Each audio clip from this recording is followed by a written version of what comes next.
Hello friends, स्वागत है आप सबका आपके अपने ज्ञानधारा यूट्यूब स्टडी चैनल में। हम पढ़ रहे हैं संस्कृत व्याकरण, जिसका एक महत्वपूर्ण टॉपिक कारक प्रकरण हमारा चल रहा है, जिसके बारे में कुछ छोटी छोटी बेसिक जानकारी है वो पिछले वीडियो में हमने पढ़ ली है। यानी जब हम पढ़ना शुरू करते हैं उससे पहले उस चीज़ का, उन जानकारियों का डायग्राम हमारे दिमाग में होना चाहिए कि हमें ये बिंदु कंसेप्ट हैं ये जो क्लियर करने हैं और ये इस टॉपिक में हमें पढ़ना है। तो यानी हमने जो बेसिक जानकारी पढ़ी थी उसके छोटे छोटे 9 जो बिंदु थे उनको एक बार रिवाइज कर लेते हैं। तो यानी सबसे पहले हमने क्या पढ़ा, कारक पढ़ रहे हैं। तो इस कारक शब्द की व्युत्पत्ति, यानी इस कारक शब्द में प्रत्यय कौन सा है, विभक्ति कौन सी है, ये पढ़ा। यहाँ से प्रश्न बनता है कि कारक में कौन सा प्रत्यय जुड़ता है, कारक में कौन सी धातु जुड़ती है। तो यहाँ से प्रश्न बनता है, कंपटीशन एग्जाम में प्रश्न आ जाता है। फिर पढ़ा कारक की परिभाषा या कारक के लक्षण। कारक की परिभाषा यानी कई विद्वानों के द्वारा अपने अपने शब्दों में कारक की परिभाषा या उनकी लक्षण बताया जाता है कि कारक है क्या, कारक किसे कहते हैं। तो यानी किसे कहते हैं, क्या है, उसके बारे में जो परिभाषा दी होती है, उसके जो लक्षण बजाए जाते हैं वो उसकी परिभाषा होती है। तो यहाँ से भी प्रश्न है वो बनते हैं, परिभाषा दे देंगे और उसमें खाली स्थान रख देंगे कि यहाँ कारक आएगा या कोई और प्रत्यय आएगा आदि आदि, जो कुछ भी वो ऑप्शन दे देंगे। लेकिन वो परिभाषा हमें याद नहीं होगी तो हम वहाँ करने में असमर्थ होंगे। तो परिभाषा है उनको भी एक बार हमें ध्यान में रखना चाहिए। जैसे क्रियाजनकत्वम, आगे क्या होगा, कारकम, क्रियान्वयित्वम कारकत्वम, क्रिया निष्पादकत्वम कारकत्वम, क्रियाम करोति निवर्तयति इति कारकम। यानी कारक की परिभाषा लिखी गई है। तो यहाँ खाली स्थान देकर कारक की परिभाषा है वो पूछ ली जाती है, कई बार एग्जाम में आती भी है। अगला बिंदु हमने पढ़ा कारक कितने होते हैं। संस्कृत में कारक 6 होते हैं। षष्ठी विभक्ति या संबंध कारक का क्रिया के साथ सीधा संबंध न होने से कारक नहीं माना जाता और संबोधन 8वीं विभक्ति जिसको बोलते हैं उनको प्रथमा में शामिल कर लिया जाता है। तो कारक कितने हुए, 6 हुए। फिर पढ़ा विभक्तियाँ, विभक्ति कितनी होती है, विभक्ति 7 होती है। संबोधन को विभक्ति नहीं माना जाता, बाकी क्रम से प्रथमा द्वितीय तृतीय चतुर्थी पंचमी षष्ठी और सप्तमी ये क्या है, विभक्ति है। विभक्तियों का एक विभाजन हमने और पढ़ा, कारक विभक्ति और उपपद विभक्ति। तो ये कारक विभक्ति क्या है, उपपद विभक्ति क्या है। कारक विभक्ति वो होती है यानी वाक्य में क्रिया के साथ कर्ता का सीधा संबंध होता है, वो क्या होती है, कारक विभक्ति होती है। और उपपद विभक्ति है वो पद के आश्रित होती है, यानी किसी अन्य पद की वजह से उसमें वो विभक्ति आती है, वरना तो उसमें दूसरी विभक्ति होती है। कारक विभक्ति और उपपद विभक्ति दोनों है वो 5 विभक्तियां हैं। कारक विभक्ति भी द्वितीय तृतीय चतुर्थी पंचमी और सप्तमी में आती है, और उपपद विभक्ति है वो भी द्वितीय तृतीय चतुर्थी पंचमी और सप्तमी में भी होती है, सप्तमी में होती है। इनका विस्तार से अध्ययन है वो आप पिछले वीडियो में समझ लेना। एक बार यहाँ मैं रिवाइज कर रही हूँ, आगे शुरू करते हैं। फिर उसके बाद एक बिंदु हमने पढ़ा, कारक और उपपद विभक्ति को छोड़कर अन्य अर्थों में भी विभक्तियां होती है। तो वो कौन सी विभक्तियां होती है, यानी कारक विभक्ति हो गई, उपपद विभक्ति हो गई, लेकिन इनके अलावा भी विभक्ति होती है। जैसे प्रातिपदिकार्थ विभक्ति, यानी प्रथमा विभक्ति होती है जो प्रातिपदिकार्थ होती है, तो वो विभक्ति होती है। एक होती है संबोधन अर्थ में, एक होती है संबंध अर्थ में। ये तीनों कारक से संबंधित हैं, प्रथमा विभक्ति, षष्ठी विभक्ति और संबोधन 8वीं विभक्ति। इनको कारक और उपपद विभक्ति में शामिल न करके इनको अलग से दे दिया, यानी कारक और उपपद विभक्ति के अलावा भी कुछ विभक्ति है। प्रातिपदिक अर्थ में हो गई, संबोधन अर्थ में हो गई, संबंध अर्थ में हो गई। इन तीनों को तो हम आसानी से समझ जाएंगे, लेकिन एक और विभक्ति है कर्म प्रवचनीय अर्थ में। तो ये क्या है, कर्म प्रवचनीय अर्थ में विभक्ति का क्या मतलब है। कर्म प्रवचनीय संज्ञा यह द्वितीय पंचमी और सप्तमी विभक्ति के निमित्त ही होती है। कर्म प्रवचनीय संज्ञा क्या होती है, जो न तो किसी क्रिया के द्योतक होते हैं और न ही षष्ठी विभक्ति के संबंध को प्रकट करते हैं। यानी ये न तो किसी क्रिया के अर्थ को और न ही संबंध को विशेष रूप में प्रकट करने के लिए प्रयुक्त किए जाते हैं। कर्म प्रवचनीय पदों का प्रयोग केवल 3 विभक्तियों में किया जाता है। कौन कौन सी में, दूसरी में, 5वीं में और सप्तमी में। महर्षि पतंजलि ने कर्म प्रवचनीय पदों का निर्धारण किया है, जिनको अनुवर्त संज्ञा के नाम से उन्होंने पुकारा है। और महर्षि पाणिनि ने स्वरचित यानी उनकी रचना अष्टाध्यायी में 11 कर्म प्रवचनीय पदों का निर्धारण किया है, जो न तो उपसर्ग में होते और न ही अव्यय में होते।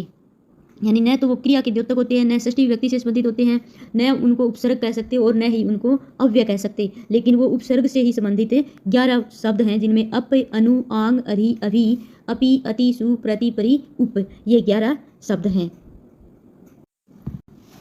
जैसे एक उदाहरण के द्वारा मैं आपको समझा रही हूँ, यहाँ आ हिमालयात है। हिमालय, आंग का अर्थ होता है, आंग उपसर्ग है, उसका अर्थ है पर्यंत या तक, यानी हिमालय तक। तो यहाँ पंचमी विभक्ति है, हिमालय पर्यंत या हिमालय तक। तो ये कर्म प्रवचनीय संज्ञा है। किसकी वजह से आई है ये पंचमी, इस आ की वजह से आई है। तो ये क्या हो गई, कर्म परिवर्तनीय संज्ञा इनको बोलते हैं। ये वैसे तो उपसर्ग है, लेकिन यहाँ उपसर्ग नहीं है, ये कर्म परिवर्तनीय संज्ञा इनकी बनती है। जैसे अधिभुवि रामय, यहाँ सप्तमी विभक्ति है, अधिभुवि रामय, तो इस अधि की वजह से इसमें सप्तमी विभक्ति आई है, अधिभुवि रामय, यानी ये कर्म परिवर्तनीय संज्ञा है। कुछ ऐसे शब्द होते हैं जिनको हमें कहीं भी शामिल नहीं कर सकते, तो उनके लिए अलग से स्पेशल नियम बनाना पड़ता है। ऐसे नियम महर्षि पाणिनि ने और बाद में आने वाले पतंजलि और कात्यायन ने तो अनेक ऐसी वार्तिकें जोड़ी हैं जो पाणिनि द्वारा रचित व्याकरण थी, उनमें कुछ शब्द ऐसे छूट गए जिनको सिद्ध करने के लिए वार्तिककार कात्यायन ने अनेक सूत्रों की रचना की, जिनको वार्तिक बोलते हैं, यानी वो बाद में बनाए गए हैं वररुचि के द्वारा। तो इस प्रकार ये 4 संज्ञाएं होगी। कारक और उपपद विभक्ति के अलावा अन्य विभक्ति कितनी है? 4 है। प्रातिपदिक अर्थ में, संबोधन अर्थ में, संबंध अर्थ में और कर्म परिवर्तनीय अर्थ में। यहाँ से ऐसे कुछ प्रश्न तो नहीं पूछते, लेकिन ये जो कर्म परिवर्तनीय संज्ञा है, यहाँ से प्रश्न बन सकता है कि कर्म परिवर्तनीय संज्ञा क्या है और ये इसका प्रयोग कौन कौन सी विभक्ति में होता है। तो दूसरी, पंचमी और सप्तमी विभक्ति के निमित्त कर्म परिवर्तनीय संज्ञा का अर्थ होता है, प्रयोग होता है। अगला बिंदु हमने पढ़ा सूत्रों का क्रम, यानी अष्टाध्यायी में सूत्रों का क्रम है वो क्या है। सूत्र कौन से? कारक विधायक जो संज्ञा सूत्र है उनका क्रम। हम पढ़ते हैं कर्ता ने कर्म को कारण से संप्रदान के लिए, इस क्रम से पढ़ते हैं और इसी क्रम से उन्हें संज्ञा सूत्रों को पढ़ते हैं। लेकिन अष्टाध्यायी में जो वर्णित सूत्र है उनका क्रम ये नहीं है, उनका क्रम है अपादान, फिर संप्रदान, फिर करण, फिर अधिकरण, फिर कर्ता और फिर कर्म और फिर कर्ता। तो यानी 5 4 3 7 2 1 ऐसे। तो इनको पिछले वीडियो में अच्छे से समझाया गया है, वहाँ जाकर आप देख सकते हैं। एक बिंदु पढ़ा, कर्ता है वो 3 प्रकार का होता है। स्वतंत्र कर्ता, शुद्ध कर्ता जिसको बोलते हैं हेतु कर्ता या प्रयोजन कर्ता, और तीसरा है कर्म कर्ता। इसको पिछले वीडियो में अच्छे से समझाया गया है। एक बिंदु हमने अच्छी प्रकार से पढ़ा, यहाँ से कई बार प्रश्न पूछे जाते हैं। उक्त और अनुक्त, ये उक्त और अनुक्त है वो क्या है? उक्त और अनुक्त, उक्त यानी जो कहा गया, कहाँ कहा गया, क्या कहा गया, यानी जहाँ कारक के वचन पुरुष आदि के अनुसार क्रिया का वचन पुरुष हो तो उसे क्या कहते हैं? उक्त कहते हैं। जैसे कर्तृवाच्य में हमने पढ़ा कि कर्तृवाच्य का कर्ता के अनुसार ही उस वाक्य की क्रिया है वो बदलती है, यानी कर्तृवाच्य का कर्ता एक वचन का है तो क्रिया एक वचन की ही होगी, यानी कर्ता के अनुसार क्रिया बदलती है तो वहाँ कर्ता क्या है? उक्त है। उक्त कर्ता में प्रथमा विभक्ति होती है। और दूसरा अनुक्त, अनुक्त यानी क्रिया कर्ता के अनुसार न बदलकर कर्म के अनुसार बदलती है, तो कर्म तो वहाँ हो गया उक्त, और जो कर्ता है वो क्या हो गया? अनुक्त हो गया। तो अनुक्त कर्ता में तृतीया विभक्ति होती है, उक्त कर्ता में प्रथमा, अनुक्त कर्ता में तृतीया विभक्ति। तो आगे हम आज पढ़ने वाले हैं 10वां बिंदु, कारक विधायक संज्ञा सूत्र और विभक्ति विधायक संज्ञा सूत्र, यानी कारक के भी सूत्र हैं और विभक्तियों के भी सूत्र हैं। इनकी एक स्पेशल पहचान है जो मैं आपको बता रही हूँ। कई बार एग्जाम में यहाँ से प्रश्न आते हैं, हर एग्जाम में यहाँ से प्रश्न आते हैं। तो इनकी जो पहचान है वो क्या है? विभक्ति संज्ञा सूत्र है। प्रथमा विभक्ति है ये, प्रातिपदिकार्थ लिंग परिमाण वचन मात्रे प्रथमा। यहाँ इनकी पहचान क्या है? प्रथमा, प्रथमा, प्रथमा द्वितीय तृतीय विभक्ति बोलते हैं इनको हम। तो इनके साथ में इनका नाम होगा वो तो क्या है? विभक्ति सूत्र है। प्रातिपदिकार्थ लिंग परिमाण वचन मात्रे प्रथमा, ये प्रथमा जहाँ आ गया तो ये क्या है? विभक्ति सूत्र है, ये कारक सूत्र नहीं है। और कारक सूत्र जो है उनमें कारक का नाम होगा। जैसे कर्ता कारक का सूत्र है स्वतंत्र कर्ता, स्वतंत्र कर्ता, तो कर्ता इसके साथ आ गया तो ये क्या है? कारक सूत्र है। यानी कारक के नाम जिन सूत्रों के साथ है वो तो क्या है? कारक संज्ञा सूत्र है।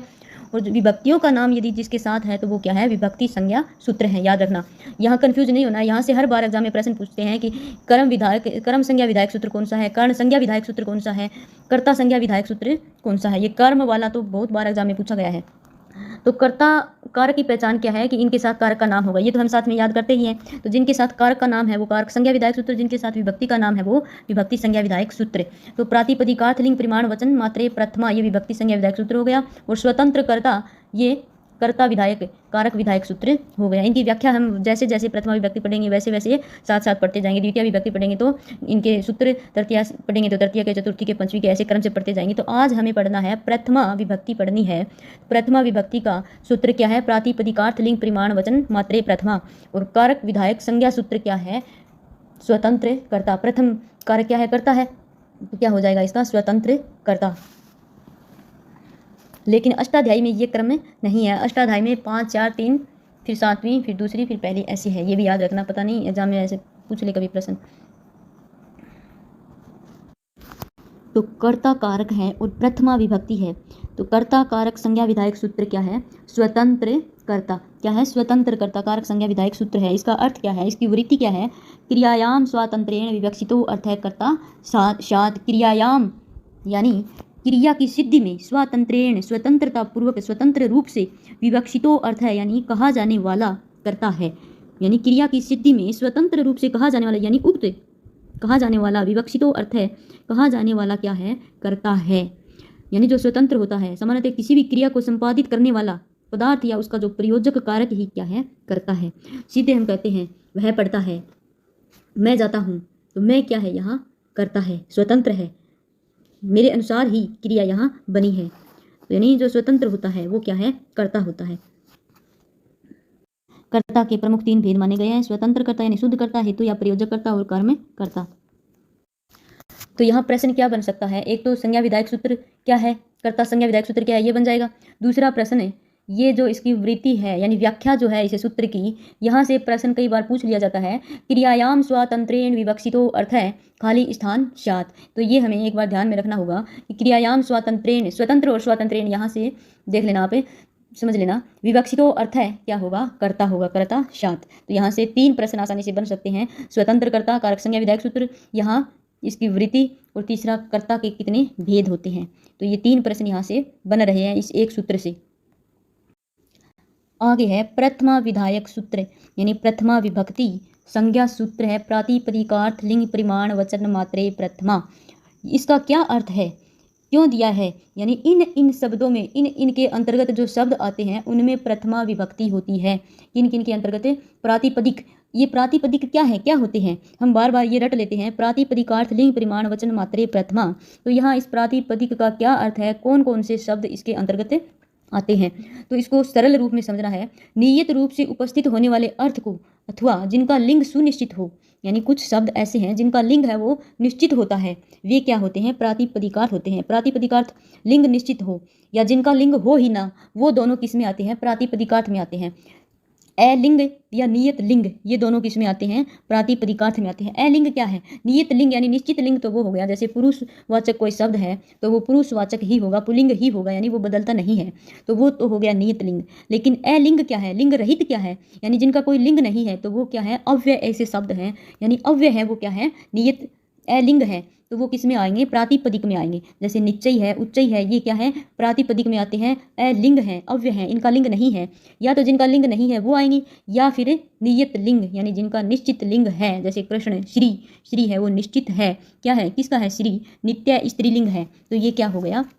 नित्य हो गया, यानी निश्चित है, बदलता नहीं है। श्री ही है, लक्ष्मी होता है, नित्य स्त्रीलिंग है। कृष्ण है, कृष्ण नित्य पुल्लिंग है, तो ये भी किस में होगा? प्रातिपदिक में होगा। ज्ञानम नित्य नपुंसकलिंग है, ज्ञानम का पुल्लिंग या स्त्रीलिंग नहीं होता, ज्ञानम ही होता है, नपुंसकलिंग का वर्ड है, तो ये क्या हो गया? नित्य। जो यहाँ हमें इन वर्डों को याद नहीं रखना है, हमें रखना है जिनका लिंग निश्चित है या जो अव्यय है, जिनका लिंग है ही नहीं, तो वो किस में शामिल होंगे? प्रातिपदिकार्थ में शामिल होंगे। दूसरा है लिंग। इसमें 4 शब्द हैं, प्रातिपदिक, लिंग, परिमाण और वचन, 4 हैं इस सूत्र में। तो इन चारों का अलग अलग अर्थ यहाँ होता है। प्रातिपदिक में क्या हो गया? यहाँ से प्रश्न बनते हैं, प्रातिपदिक दे देंगे और उसके नीचे ऑप्शन देंगे कि प्रातिपदिक में कौन से शामिल हैं? अलिंग, नियतलिंग, अनियतलिंग, अव्यय। तो यहाँ इसका उत्तर क्या होगा? कौन से शामिल नहीं है तो अनियतलिंग हो जाएगा, और कौन से शामिल हैं तो इसमें अलिंग, नियतलिंग और अव्यय ये इसमें शामिल हैं। अव्यय किसको कहते हैं? अलिंग को ही अव्यय कहते हैं, जिनका कोई लिंग नहीं है। तो निश्चय, उच्चय ये किसके उदाहरण हो गए? अलिंग के उदाहरण हो गए। कृष्ण, श्री, ज्ञानम ये नित्य पुल्लिंग, स्त्रीलिंग और नपुंसकलिंग है, तो ये नियत यानी निश्चित लिंग इनका है, तो ये भी किस में है? प्रातिपदिक में शामिल है। यहाँ एक और सूत्र का प्रयोग होता है प्रथमा विभक्ति के लिए, अपदम न प्रयुंजीत। अपदम यानी पद नहीं, अर्थात यानी जब तक किसी शब्द के साथ सुप या तिंग, सुप शब्द रूप के पीछे जुड़ते हैं और तिंग जो धातु होती है उनके पीछे जुड़ने वाले जो प्रत्यय हैं, सुप 21, सु औजस अम औटस वो जो शब्द रूप बनते हैं, और तिंग पठती पठता पठंती ये जो तीत है अंति ये जो सूत्र है, तिप्तस जी बोलते हैं इनको, 21 ये तिंग है। तो ये जो विभक्तियों का प्रयोग, इन विभक्तियों का प्रयोग अगर किसी शब्द के साथ नहीं किया जाता है तब तक वह पद नहीं माना जाता। सुबंतम तिडंतम चाहे पद संज्ञा यानी सुबंत सूत्र है एक, संज्ञा प्रकरण में वो पढ़ेंगे, तब तक वह पद नहीं माना जाता। यानी कोई भी शब्द है उसका अगर हम प्रथम विभक्ति का उसमें प्रयोग नहीं करते हैं तब तक वो संस्कृत में नहीं माना जाता। यानी किसी भी शब्द को संस्कृत में लिखने के लिए प्रथमा विभक्ति का प्रयोग किया ही जाता है। यानी उसमें अगर हमें प्रथमा विभक्ति का प्रयोग नहीं करते हैं तो वो शब्द हैं वो संस्कृत में नहीं माने जाते, इनको संस्कृत में नहीं बोला जाता, संस्कृत में नहीं लिखा जाता। तो यानी संस्कृत में शब्दों को लिखने के लिए, बोलने के लिए प्रथमा विभक्ति का प्रयोग किया जाता है, जिनमें सुप और तिंग प्रत्ययों का प्रयोग होता है। तो ए पदम न प्रयुंजित, यानी जब तक किसी शब्द के साथ पद होते हैं सुप और तिंग, सुप अथवा तिंग विभक्तियों का प्रयोग हम नहीं करते हैं तब तक वह पद नहीं माने जाते। यानी इन विभक्तियों का प्रयोग करेंगे तब ही वो पद माने जाएंगे, शब्द माने जाएंगे संस्कृत में।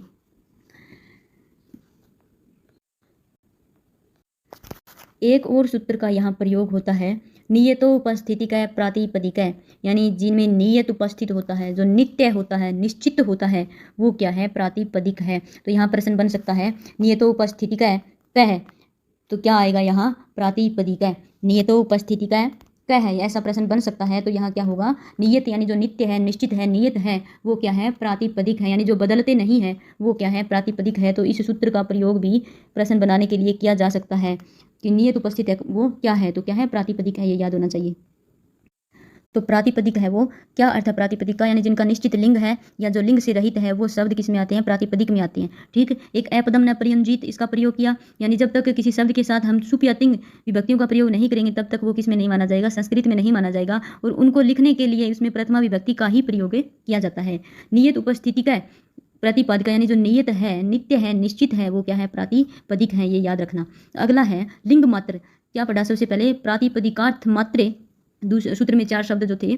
दूसरा है लिंग मात्र। इस लिंग मात्र का क्या अर्थ है? लिंग मात्र यानी अनियत लिंग, जिनका कोई निश्चित लिंग नहीं है वो क्या है? लिंग मात्र। जिनका कोई निश्चित लिंग नहीं है, अनियत लिंग, लिंग मात्र से संबंधित है। लिंग मात्र शब्द हम नाम देखेंगे तो क्या समझेंगे? लिंग मात्र जिनमें लिंग होता है निश्चित, लेकिन ये क्या है? अनियत लिंग। कंफ्यूज नहीं होना है, जिनका लिंग है वो निश्चित नहीं है वो शब्द किस में आते हैं? लिंग मात्र में आते हैं। जैसे तट है, तट स्त्रीलिंग में भी होगा, पुल्लिंग में भी होगा और नपुंसकलिंग में भी इनके रूप चलते हैं। तो ये क्या है? लिंग मात्र में आता है। जैसे तट है, तटी, तटम, तट है पुल्लिंग का, तटी स्त्रीलिंग का और तटम है नपुंसकलिंग का हो गया। इसी प्रकार कृष्ण है पुल्लिंग का हो गया, कृष्णा स्त्रीलिंग का हो गया और कृष्णम नपुंसकलिंग। कृष्णम यानी काला, कृष्णा यानी किसी महिला का नाम, कृष्ण यानी भगवान वासुदेव या फिर कृष्ण किसी का भी नाम। अगर वासुदेव है तो वो प्रातिपदिक में ही होगा कृष्ण, लेकिन अगर किसी का नाम है वाक्य में प्रयोग के अनुसार इसका प्रयोग होगा। अगर वाक्य में सा कृष्णा है तो ये क्या है? किसका होगा? स्त्रीलिंग का हो गया। तो यानी कृष्ण का प्रयोग तीनों लिंगों में हो सकता है। तो यहाँ क्या है? ये है। और अगर ओनली वाक्य में प्रयोग के अनुसार ओनली वासुदेव के लिए इसका प्रयोग हो रहा है तो वो क्या है? नियत लिंग है और प्रातिपदिक में होगा। यहाँ ये अंतर ध्यान रखना। तो दूसरा क्या हो गया? प्रातिपदिक हो गया जिसमें अलिंग और नियत लिंग हो गए। लिंग मात्र हो गया जिसमें अनियत होगा, अनियत यानी जिनका लिंग निश्चित नहीं है।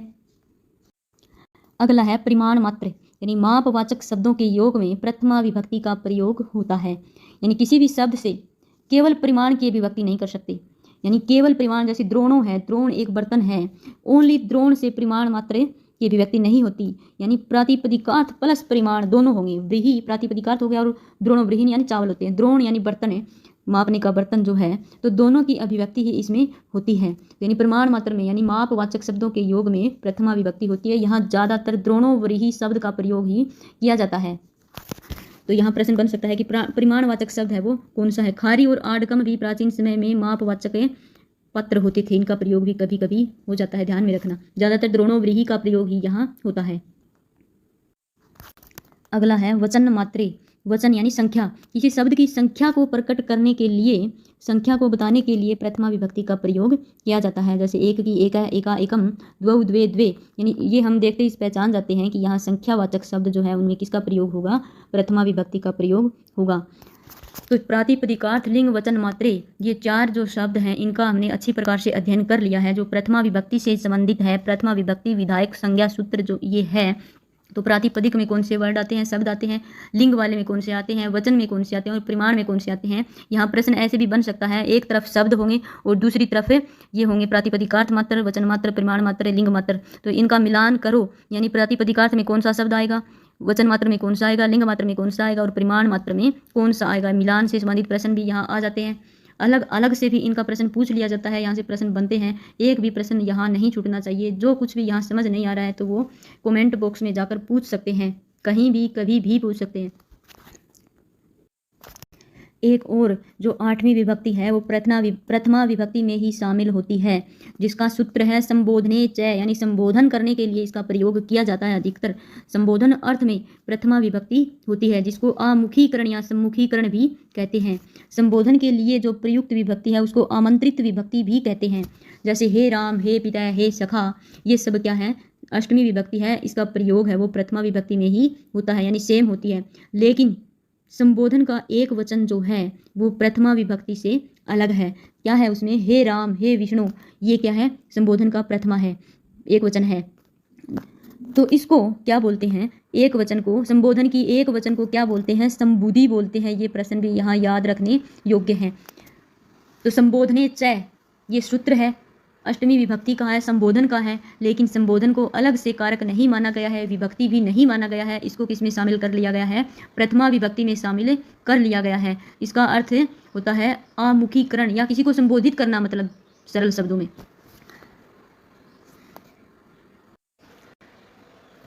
इस प्रकार प्रथमा विभक्ति को हमने पढ़ा।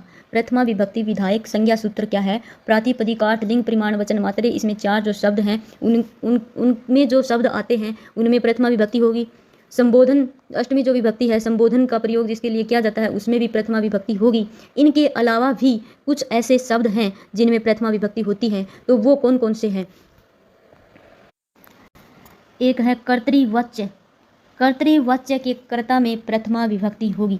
कर्तृवाच्य क्या होता है, जैसे बालका वेदम पठन्ति, बालका बहुवचन का है, बालका बालकौ, बालका वेदम पठन्ति, वेद में द्वितीय, कर्म में द्वितीय विभक्ति होगी। और पठन्ति जो क्रिया है वो किसके अनुसार है, इस बालक के अनुसार है। बालका बहुवचन का है तो क्रिया भी किसकी होगी, बहुवचन की होगी, यानी कर्ता के अनुसार क्रिया यहाँ बदली है। तो कर्ता क्या है, उक्त है, उक्त कर्ता में प्रथमा विभक्ति होती है, यानी कर्तृवाच्य के कर्ता में प्रथमा विभक्ति होगी, ये याद रखना, ठीक है। एक है कर्मवाच्य।